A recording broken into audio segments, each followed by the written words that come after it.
Welcome back for another deep dive. And today we're going to try to get into the mindset of a software architect, trying to figure out when to hold on tight to those architectural decisions and when to let go and give the team some freedom. It's a tough one, right? It's that classic balance. Or how do you keep things consistent, keep that long-term vision in mind, but also let innovation kind of bubble up from the teams? It is a real balancing act. It's kind of a tightrope walk between order and chaos, or at least the potential for chaos. Right. And we've all seen projects go off the rails. So let's unpack this a little bit. We're talking about this idea of holding on, think strict guidelines, frameworks, maybe even, mandated technologies. What are the advantages of this approach, especially when you're dealing with like a large, complex system? Yeah, well, I think when you're dealing with a large system with lots of moving parts, holding on can be really tempting. You're Right. trying to maintain some semblance of order, and you don't want to end up with this tangled mess of code that nobody can understand 6 months down the line. The problem is you can really stifle innovation. Yeah, because if everybody is forced to use the same tools, the same frameworks, the same everything, you might miss out on some really creative solutions that could come from, you know, letting people branch out a bit. Right, you're limiting that flexibility, that ability to adapt to new challenges. And let's be honest, sometimes the best solutions come from trying things that maybe weren't in the original plan. Exactly. So let's flip the script and talk about letting go. What happens when we give teams that autonomy? What are the potential benefits? Well, if you do it right, you can unleash a lot of creativity and problem solving. Right. You've got all these talented developers, and they're eager to use their skills to find the best solutions. And if you give them the freedom to do that, you might be surprised at what they come up with. There's a but coming. I can sense it. But of course, there are risks, right? Right. You can end up with a system that's very difficult to integrate. Maybe every team is using a different language, a different framework, and suddenly you've got this Frankensteinian monster of a system that's, well, a nightmare to maintain. I'm getting integration headache just thinking about it.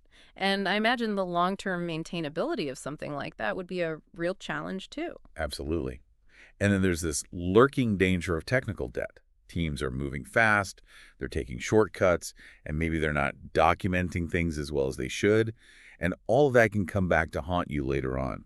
So it sounds like this isn't a simple pick a side and stick with it kind of decision. Yeah. What are the factors that an architect should be weighing when trying to decide how much to hold on or let go? What are the things that are going to influence that decision? Yeah, for sure. It's not a one-size-fits-all thing at all. You have to consider a bunch of factors. So first off, the scale and complexity of the system.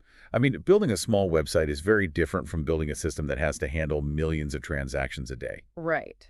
So the bigger and more complex the system, the more tempting it might be to err on the side of holding on just to keep things manageable. Yeah, exactly. Then there's the team's expertise. If you've got a team of rockstar developers who can make good architectural decisions on their own, maybe you can let go a bit more. Because they're less likely to go rogue and build something that completely breaks the system. Right. And then you've got those domain requirements. Like if you're building a medical system, you're going to have a lot of regulations you have to follow. Security and compliance become really important. So that might push you more towards the holding on side. Because you can't afford to have any security vulnerabilities or compliance issues, so maybe you need a little bit tighter control in those situations. Yeah, definitely. And even the company culture can play a role. Some companies are very risk averse, right? They want everything to be predictable. And in those environments, it might be harder to fully embrace the letting go philosophy. It's like, how much experimentation is the company comfortable with? How much failure are they willing to tolerate? That's going to influence how much freedom the architect feels comfortable giving to the teams. It totally does. Yeah. And that brings us to a real-world scenario where this dilemma really plays out, the world of microservices. Yeah, microservices are a great example of this, right? Because you've got all these independent services, all these little applications, and the question is, how much control does the architect need to exert over each of those services? Yeah, you could have two very different approaches. Yeah. Imagine one company transitioning to microservices, and the architect comes in and says, okay, everybody, we're doing Java Spring Boot. Everything will be in Java Spring Boot. That's it.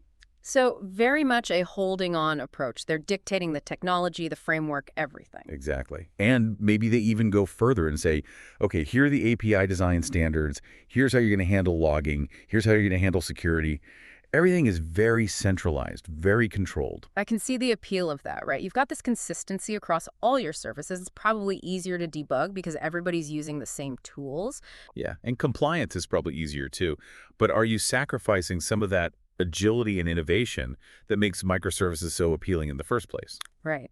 Because if every service has to be built in the exact same way, you might miss out on some of the benefits of having those independent teams, those independent services. Exactly. So on the flip side, you've got the architect who comes in and says, okay, teams, you have complete autonomy. Choose the language, choose the framework, choose the tools that you think are best suited for your service. So total freedom.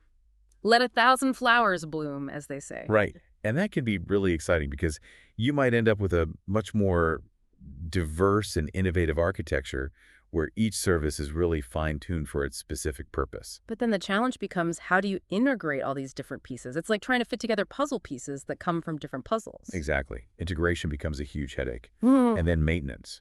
How do you maintain a system where every service is built on a different stack? And then there's that potential for technical debt to really spiral out of control, right? Oh yeah, because if every team is doing their own thing, you might end up with a lot of inconsistencies, a lot of shortcuts, and that can really bite you in the long run.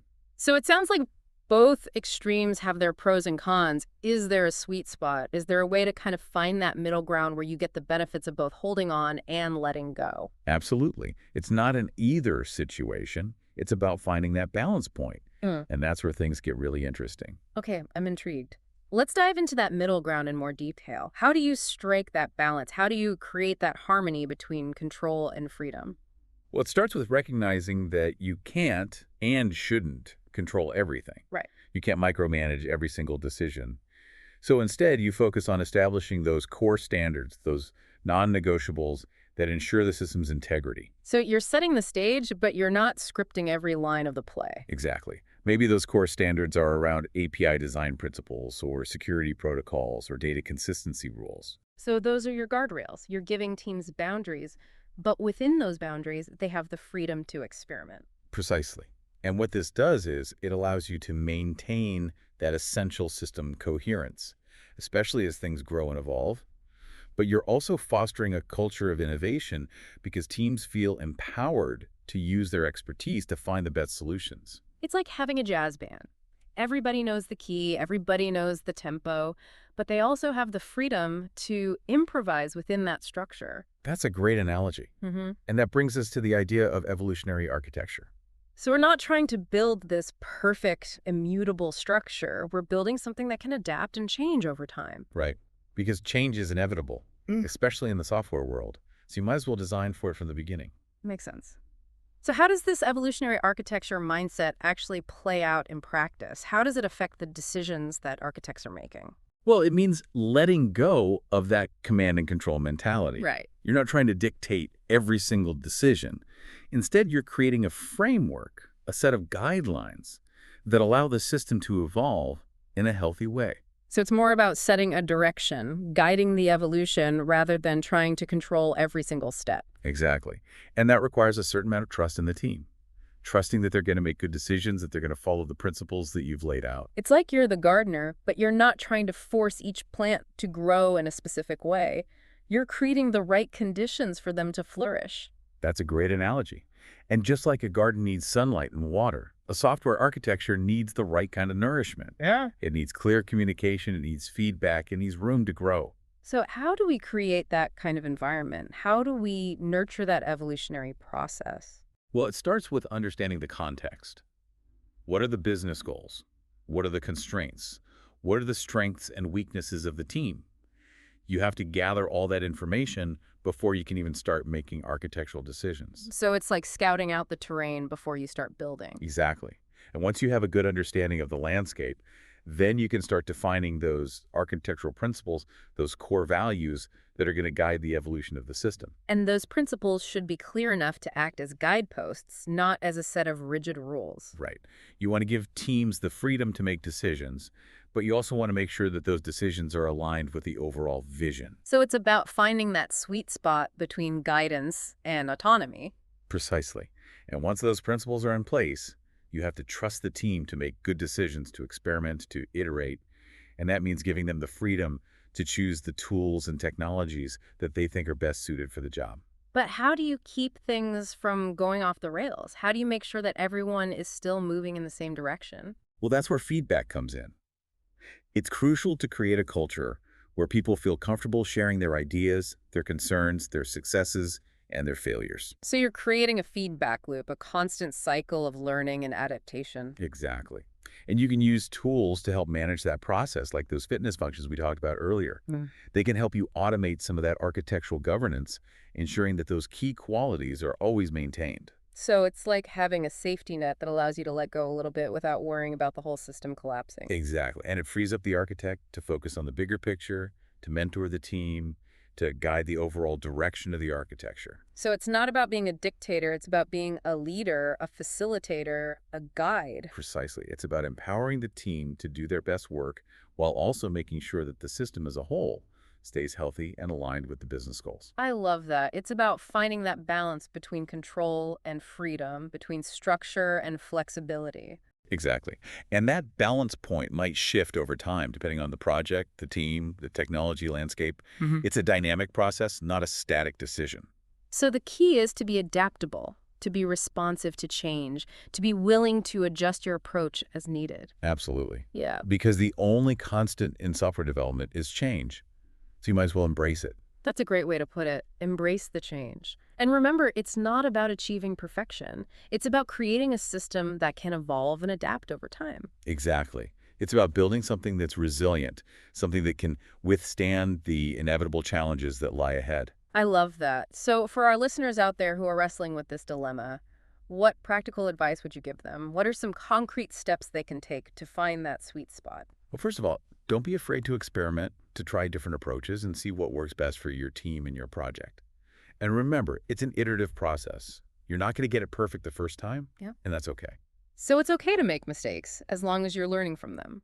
Exactly. And don't be afraid to ask for help. There are lots of resources available, lots of people who've been through this before. Find a mentor, join a community, read some books. There's a wealth of knowledge out there, so tap into it. That's great advice. And don't be afraid to challenge the status quo. If something's not working, don't be afraid to change it. Experiment, iterate, adapt. That's the key to success in this ever-changing world of software development. Absolutely. And remember to have fun. This is a challenging field, but it's also incredibly rewarding.